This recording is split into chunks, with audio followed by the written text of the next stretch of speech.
नमस्कार विद्यार्थीगण। आज हम वाक्य विचार के बारे में पढ़ेंगे कि वाक्य विचार किसे कहते हैं। पहले कुछ वाक्य दिए गए हैं, पहले हमें इनको पढ़ना और फिर उनको समझना है। गाय पालतू पशु है। अब देखो, गाय एक शब्द है, पालतू शब्द है, पशु भी शब्द और है भी शब्द है, यानी ये सारे शब्द मिलकर क्या बना रहे हैं? वाक्य बना रहे हैं, वाक्य की रचना कर रहे हैं।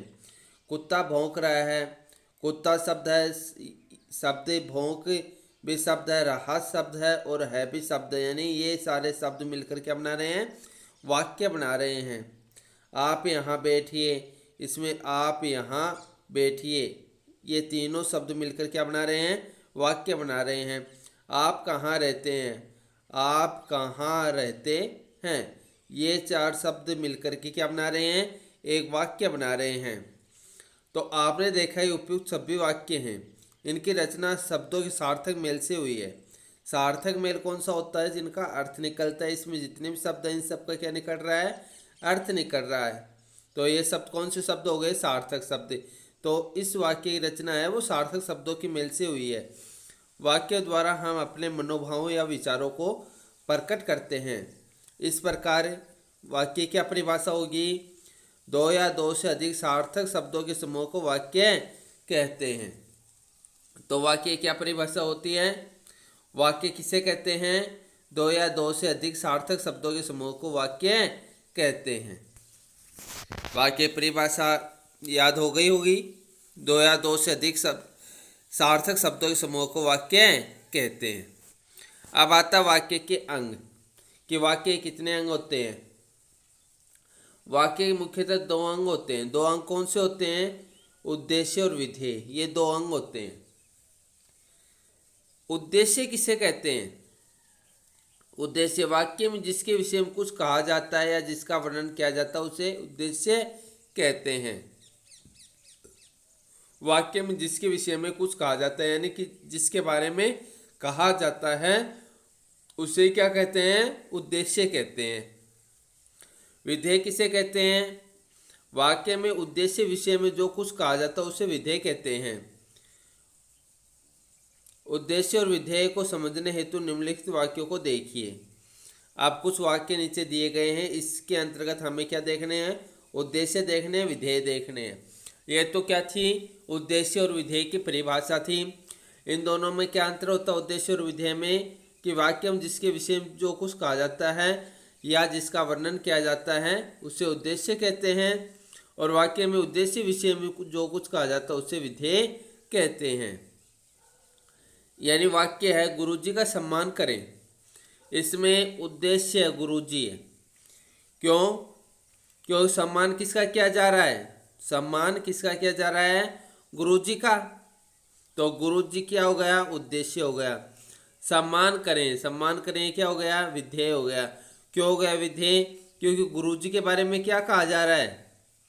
गुरुजी के बारे में सम्मान करने के लिए कहा जा रहा है। तो इस वाक्य के अंतर्गत देखिए, गुरुजी के बारे में यानी वाक्य में जिसके विषय में जो कुछ कहा जाता है, इसकी वाक्य में किसके बारे में कहा जा रहा है? सम्मान करने के लिए गुरुजी के बारे में कहा जा रहा है। तो ये क्या हो गया? उद्देश्य हो गया, जिसके बारे में कहा जाता है। विधेय, विधेय किसे कहते हैं? इस वाक्य के अंतर्गत सम्मान करें, ये क्या है? विधेय। क्यों है? क्योंकि वाक्य में ये उद्देश्य बारे में कह रहा है कि गुरुजी का हमें क्या करना चाहिए? सम्मान करना चाहिए।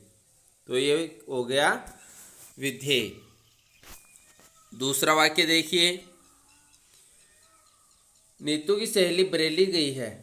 तो नीतू की सहेली, बरेली कौन गई है? नीतू की सहेली। नीतू की सहेली के बारे में क्या कहा गया है? कि वो बरेली गई है। राम ने रावण को मारा। किसने मारा? राम ने। किसको मारा? रावण को मारा। शेर को जंगल का राजा कहते हैं। किसको कहते हैं जंगल का राजा? शेर को। शेर को क्या कहते हैं? जंगल का राजा कहते हैं। दादी आज बीमार हैं। कौन है बीमार? दादी बीमार हैं। दादी क्या हैं? आज बीमार हैं। तो इस वाक्य के अंतर्गत जो प्रश्न बना करके हम समझ सकते हैं कि उद्देश्य किसे कहते हैं और विधेय किसे कहते हैं। तो यहाँ पर इसके बारे जो भी वाक्य है, पहले जो वाक्य है इसमें किसके बारे में कहा जा रहा है? गुरु जी के बारे में। दूसरे वाक्य में नीतू सहेली के बारे में। तीसरे वाक्य में राम के बारे में। चौथे वाक्य में शेर के बारे में। और पांचवें वाक्य में दादी के बारे में कहा जा रहा है। तो इसमें जिसके बारे में जो कुछ कहा जाता है तो उसे क्या कहेंगे? उद्देश्य कहेंगे। तो ये सारे क्या हो गए? उद्देश्य हो गए, क्योंकि इनके बारे में ही बातें की जा रही हैं।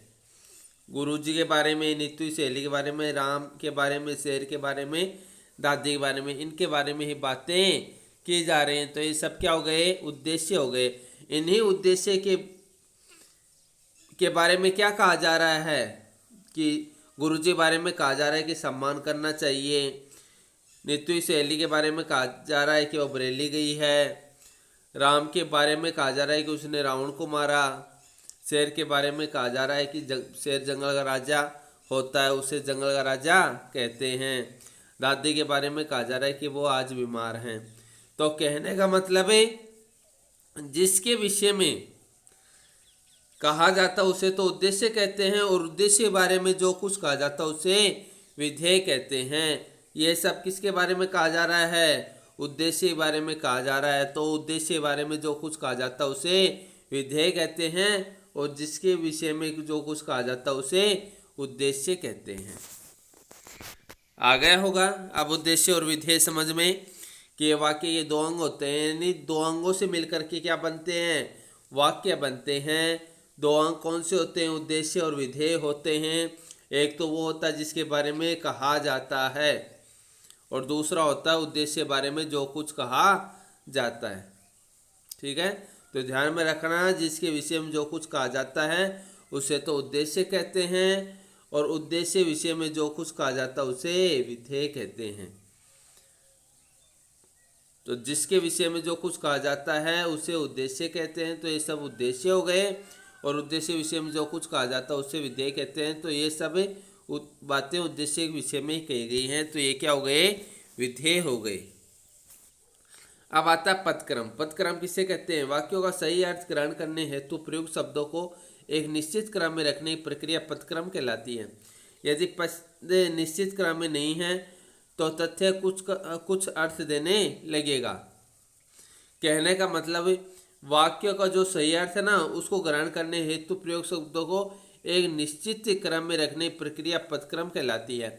यानी वाक्य को हमें क्रम के अनुसार, वाक्य में जो शब्द होंगे उनको हम क्रम के अनुसार लिखेंगे। उनको क्रम के अनुसार लिखने पर ही उनका क्या निकलता है? अर्थ निकलता है। तो उसको क्या कहेंगे? पदक्रम कहलाते हैं। यदि पद है वो निश्चित क्रम में नहीं होते तो कुछ का कुछ अर्थ देने लगते हैं। कहने का मतलब यदि पद हैं वो क्रम के अनुसार नहीं होंगे तो हम उसका अर्थ नहीं निकाल पाएंगे। यहाँ पर देखिए दो वाक्य दिए गए हैं। अजय निवृत्त को प्रायश्चित से गया था।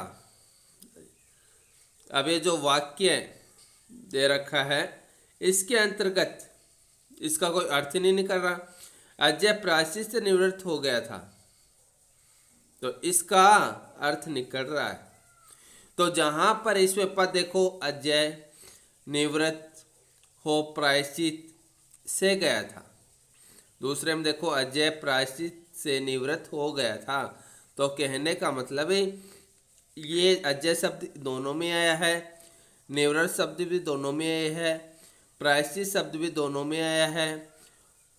से गया था, हो गया था, हो यहाँ पर आया, से यहाँ पर आया। तो कहने का तात्पर्य है कि इनको जब हम पदक्रम के अनुसार नहीं लिखेंगे तो इसका अर्थ नहीं निकल पाएगा, और जब हम इनको पद के अनुसार लिखेंगे तो इस वाक्य का अर्थ निकलता है। तो आप समझ गए होंगे पदक्रम क्या होता है। तो वाक्यों का सही अर्थ ग्रहण करने के लिए हमें क्या करना होता है? शब्दों को एक निश्चित क्रम में रखना होता है। शब्दों को हम एक निश्चित क्रम में रखेंगे, उस वही प्रक्रिया क्या कहलाती है? पदक्रम कहलाती है। और यदि पद हैं वो निश्चित क्रम में नहीं रखे जाएंगे तो क्या होगा? कथ्य कुछ का कुछ अर्थ देने लगेगा, यानी जो सार्थक अर्थ होता है वो नहीं निकलेगा। अब आता वाक्य के भेद। वाक्य के भेद हैं वो दो आधारों पर किए गए हैं। कौन से आधार पर? रचना के आधार पर और अर्थ के आधार पर। वाक्य के भेद हैं दो आधारों पर किए गए हैं, रचना के आधार पर, अर्थ के आधार पर। अब सबसे पहले हम वाक्य को पढ़ेंगे रचना के आधार पर। रचना के आधार पर वाक्य के तीन भेद होते हैं। कितने भेद होते हैं? तीन। रचना के आधार पर वाक्य के भेद सरल वाक्य होता है, संयुक्त वाक्य होता है, मिश्र वाक्य होता है। तीन प्रकार के वाक्य होते हैं।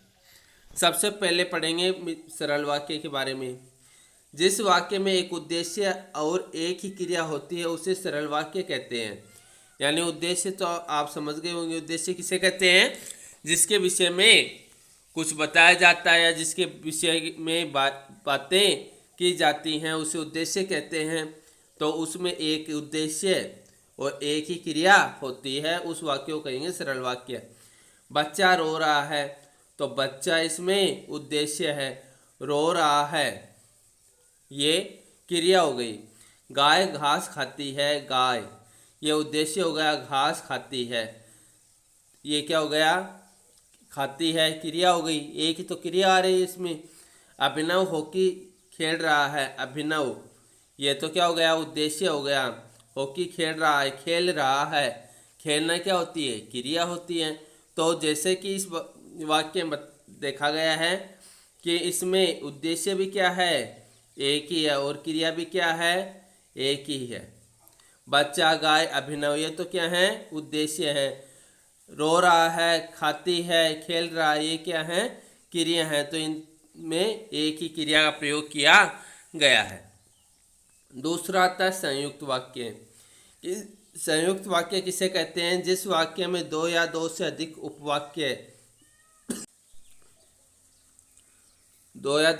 उपवाक्य स्वतंत्र रूप से समुच्चय बोधक द्वारा जुड़े रहते हैं तथा एक दूसरे पर आश्रित नहीं होते, वे संयुक्त वाक्य कहलाते हैं। कहने का मतलब समुच्चय बोधक अव्यय तो जानते हो आप, समुच्चय बोधक अविकारी शब्द हमने पढ़े थे शब्द। तो समुच्चय बोधक अविकारी शब्द कौन से होते हैं? जो दो शब्दों या दो वाक्यों को जोड़ने का काम करते हैं वो होते हैं समुच्चय बोधक। तो इसमें क्या बताया गया है संयुक्त वाक्य के अंतर्गत?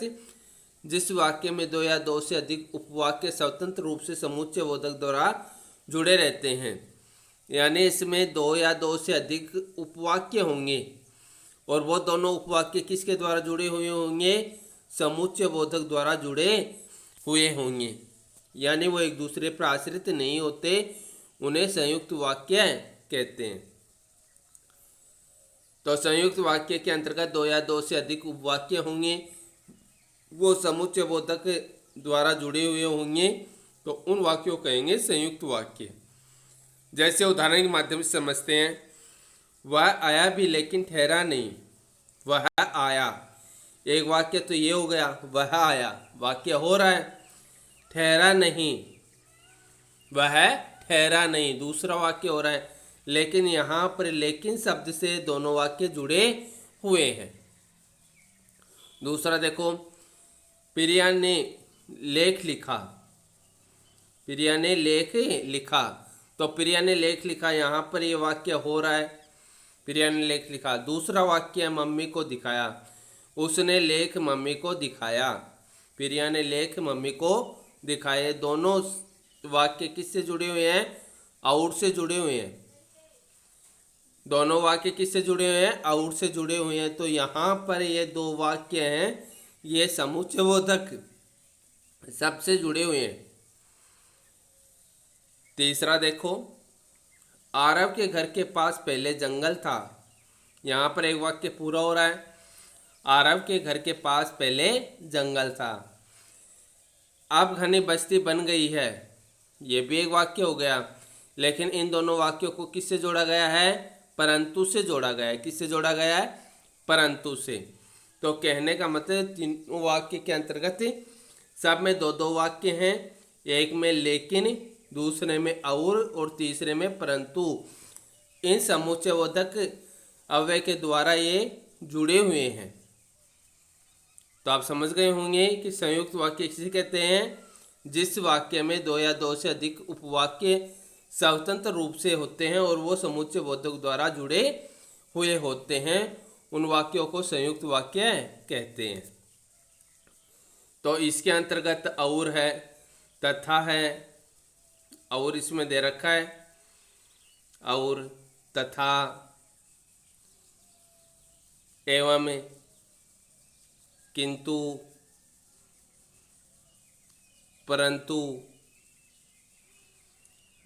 तो ये सारे क्या हो जाएंगे, समुच्चय बोधक अव्यय हो जाएंगे। और, तथा, एवं, किंतु, परंतु, इन सब में ये किस जो जुड़े हुए होंगे वो कौन से वाक्य कहलाएंगे, संयुक्त वाक्य कहलाएंगे। समझ गए होंगे अब संयुक्त वाक्य। तीसरे आते हैं, वो आते हैं मिश्र वाक्य। मिश्र वाक्य किसे कहते हैं, जिस वाक्य में एक प्रधान उपवाक्य और एक या एक से अधिक आश्रित उपवाक्य होते हैं, उन्हें मिश्र वाक्य कहते हैं। यानी मिश्र वाक्य के अंतर्गत एक वाक्य तो प्रधान उपवाक्य होगा और दूसरा जो वाक्य होगा उसमें एक या एक से अधिक आश्रित उपवाक्य होंगे और उन्हें क्या कहेंगे, मिश्र वाक्य कहेंगे। परिभाषा समझ में आ गई होगी जी कि जिस वाक्य में एक तो प्रधान उपवाक्य होगा और अन्य वाक्य क्या होंगे, उसके आश्रित उपवाक्य होंगे, उसे कौन सा वाक्य कहेंगे, मिश्र वाक्य कहेंगे। कि सभी जानते हैं राहुल पढ़ने में तेज है, तो सभी जानते हैं, ये तो क्या हो गया, प्रधान उपवाक्य हो गया कि राहुल पढ़ने में तेज है, तो ये हो गया आश्रित उपवाक्य। आप पता कैसे करेंगे, अब बार बार में इसी बात को अपन रिपीट करते जाते हैं, सभी जानते हैं, तो मन में एक प्रश्न उभर कर आता है कि सभी क्या जानते हैं। ठीक है, तो यहाँ पर ये प्रधान उपवाक्य हो जाएगा, सभी जानते हैं। क्या जानते हैं, राहुल पढ़ने में तेज है। क्या जानते हैं, राहुल पढ़ने में तेज है। तो राहुल पढ़ने में तेज है, ये तो हो गया आश्रित उपवाक्य। और सभी जानते हैं किस में हो गया, प्रधान उपवाक्य। अब ये कैसे पता लगाएंगे कि ये की शब्द जुड़ा हुआ है, की शब्द जो जुड़ा हुआ है इसी से पता चल रहा है कि ये प्रधान उपवाक्य, सभी जानते हैं ये प्रधान उपवाक्य है, राहुल पढ़ने में तेज है ये आश्रित उपवाक्य। दूसरा उदाहरण देखिए, जो मनुष्य मेहनती है उसके लिए कुछ भी संभव नहीं है। जो मनुष्य मेहनती है, तो प्रधान उपवाक्य हो गया, उसके लिए कुछ भी संभव नहीं है, ये हो गया आश्रित उपवाक्य। जो मनुष्य मेहनती है, इसी वाक्य को हम बार बार में दोहराएंगे, जो मनुष्य मेहनती है। तो मन में एक प्रश्न उभर कर आ रहा है कि मेहनती है तो क्या हुआ, तो उसके लिए कुछ भी संभव नहीं है।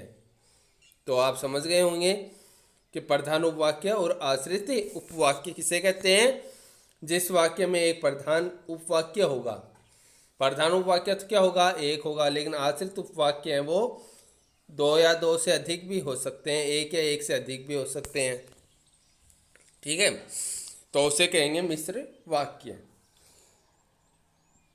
तो मिश्र वाक्य में कौन कौन से शब्द काम में आएंगे, मिश्र वाक्य के अंतर्गत जैसे इसमें जो शब्द लगा रखा है, इसमें की लगा रखा है, तो इसके अंतर्गत कि, क्योंकि, ज्यों, त्यों,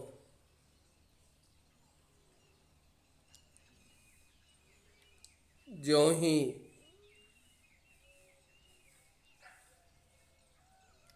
जैसे, वैसे। तो ये सारे शब्द इसके अंतर्गत काम में लिए जाते हैं। तो जो, जैसे, ज्यों ही, जैसे, वैसे, तो ये सारे शब्द हैं, ये मिश्र वाक्य के अंतर्गत काम में लिए जाते हैं। तो इसको ध्यान में रखना आपको कि सरल वाक्य होंगे उसमें तो एक कर्ता और एक क्रिया होगी, यानी एक उद्देश्य और एक ही क्रिया होती है। संयुक्त वाक्य के अंतर्गत ये समुच्चय बोधक अव्यय के द्वारा जुड़े होंगे, जिसके अंतर्गत और, तथा, एवं, किंतु, परंतु, इसलिए सारे शब्द जुड़े हुए होंगे। और मिश्र वाक्य के अंतर्गत कि, क्योंकि, जो, जो ही, जैसे, वैसे, ये सारे शब्द हैं, ये मिश्र वाक्य के अंतर्गत ही काम में लिए जाते हैं। तो इन्हीं शब्दों के आधार पर पता चलता है कि कौन से वाक्य हैं। तो ध्यान में रखना इस बात को कि संयुक्त वाक्य के अंतर्गत तो समुच्चय बोधक अव्यय आएंगे।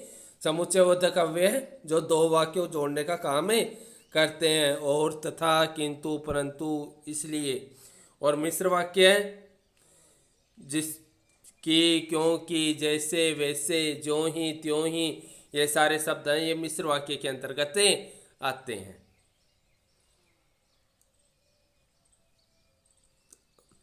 उसके बाद में आता है अर्थ के आधार पर वाक्य के भेद, ये हम कल पढ़ेंगे। धन्यवाद।